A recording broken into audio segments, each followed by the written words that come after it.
Tak lama kemudian, Connor pun datang dan ingin mencari tahu apa makhluk tersebut. Lalu, seusai Connor pergi, Todd sempat merasa ada sesuatu yang aneh pada Connor sejak pertama dia ketemu barusan.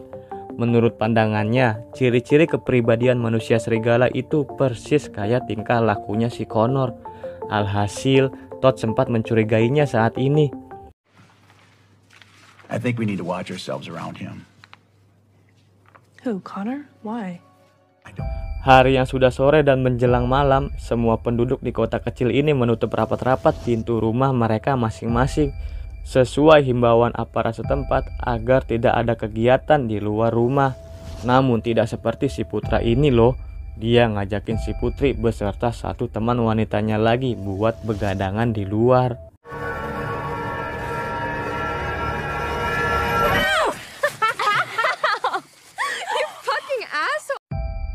Kita beralih ke Connor. Di rumahnya, ia kembali dihantui kejadian masa lampaunya.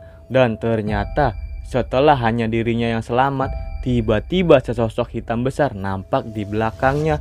Dan setelah hal tersebut, seketika dia merasa sangat kesakitan di seluruh badan.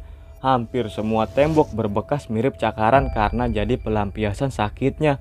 Sampai-sampai dia mengikat dirinya sendiri dengan rantai.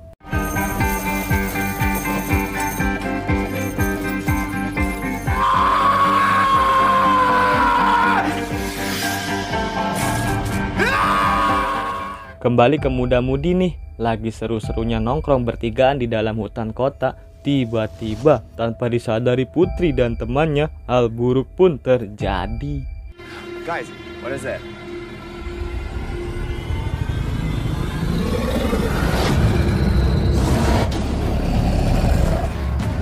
Putra yang gak nyangka banget, dia langsung kocar-kacir keluar hutan sampai ke kota. Betapa paniknya ketika dia tahu bahwa malam ini seperti kota mati dan tak ada satupun orang yang bisa menolongnya. Hingga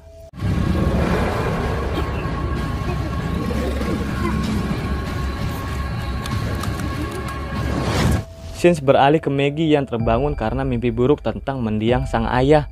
Kemudian ia pun coba menguak arti mimpi itu. Sebuah kamera peninggalan sang ayah, terdapat bukti terakhir foto-foto ayah sebelum hilang.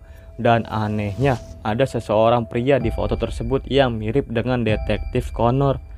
Maggie yang sangat yakin itu adalah Connor, ia pun ngasih tahu sama si Todd atas foto tersebut. Lalu, Todd pun teringat bahwa manusia serigala itu hanya aktif di malam hari, sedangkan siang hari dia berwujud manusia. Oleh sebab itu, Todd hanya menyuruh Maggie kembali istirahat. Biar besok siang saja kita selidiki si detektif Connor. Namun tanpa diketahui Maggie, Todd secara diam-diam bergegas pergi memburu manusia serigala tersebut. Not gonna let this happen again. Fine.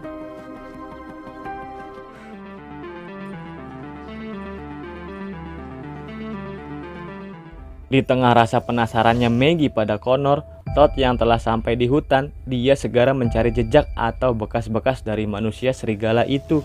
Ketika Todd terhenti di sebuah pohon, dia menyadari bahwa ada sosok itu di sekitar sini. Dan benar saja,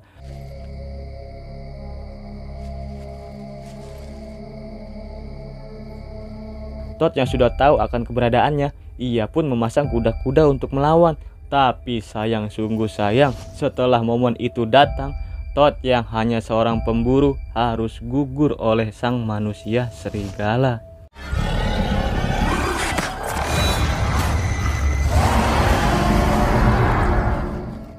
Di pagi harinya, terlihat Connor yang masih menangani kasus ini di kantor.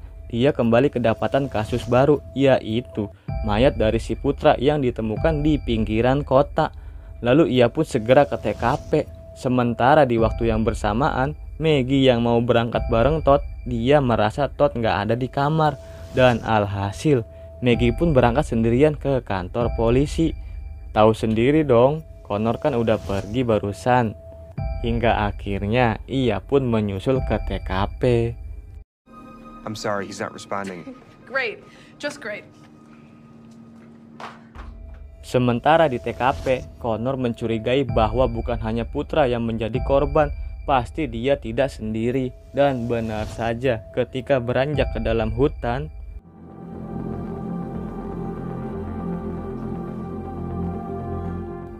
Maggie yang baru sampai di TKP, dia tidak menemukan Connor. Lalu ia pun berinisiatif untuk memasuki hutan. Dan betapa terkejutnya Maggie melihat Connor yang ada di sana bersama korban lain. Seakan Connorlah pelaku di balik hilangnya kedua orang tuanya Maggie. Dengan beraninya dia memaksa Connor agar mengakui perbuatannya.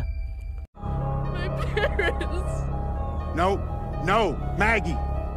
You can't just Di sisi lain, seorang pria yang berpakaian compang-camping berdarah persis seperti pakaian yang digunakan manusia serigala semalam. Dia perlahan-lahan memasuki kantor kepolisian. Lalu, Dave yang menyadarinya, tiba-tiba ia diancam oleh pria yang sekarang mirip Connor. Matt, what's going on?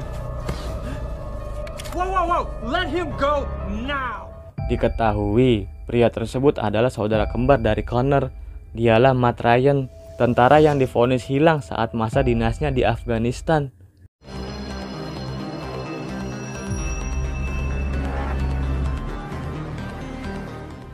Di sini ada dua kejadian di waktu yang bersamaan nih. Maggie yang lagi mau balas dendam kedua orang tuanya, sama Pak Polisi yang lagi berusaha nyelamatin Dave. Tapi kita bakalan fokus ke Maggie yang lagi bimbangnya di tengah pembelaan dari Connor kalau dia bukan seperti apa yang Maggie duga saat ini. Namun Maggie yang tetap kekeh akan keyakinannya, ia pun melepaskan satu peluru ke tubuh Connor.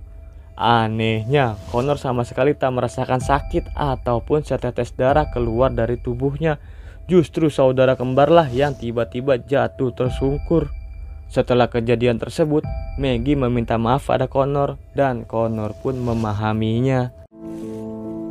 I know there's a special bond between brothers. It's like you guys are connected in some way.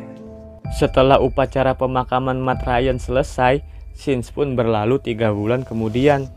Maggie yang kini masih mikirin Todd belum kunjung kembali. Seketika ia mendapat kiriman surat dari seseorang. Bener-bener panjang umur, baru dipikirin udah dateng aja kabarnya. Selembar surat dari Todd yang berisikan warisan darinya untuk Maggie mengembangkan penangkaran serigala, serta himbauan peringatan agar Maggie tidak lagi mencarinya.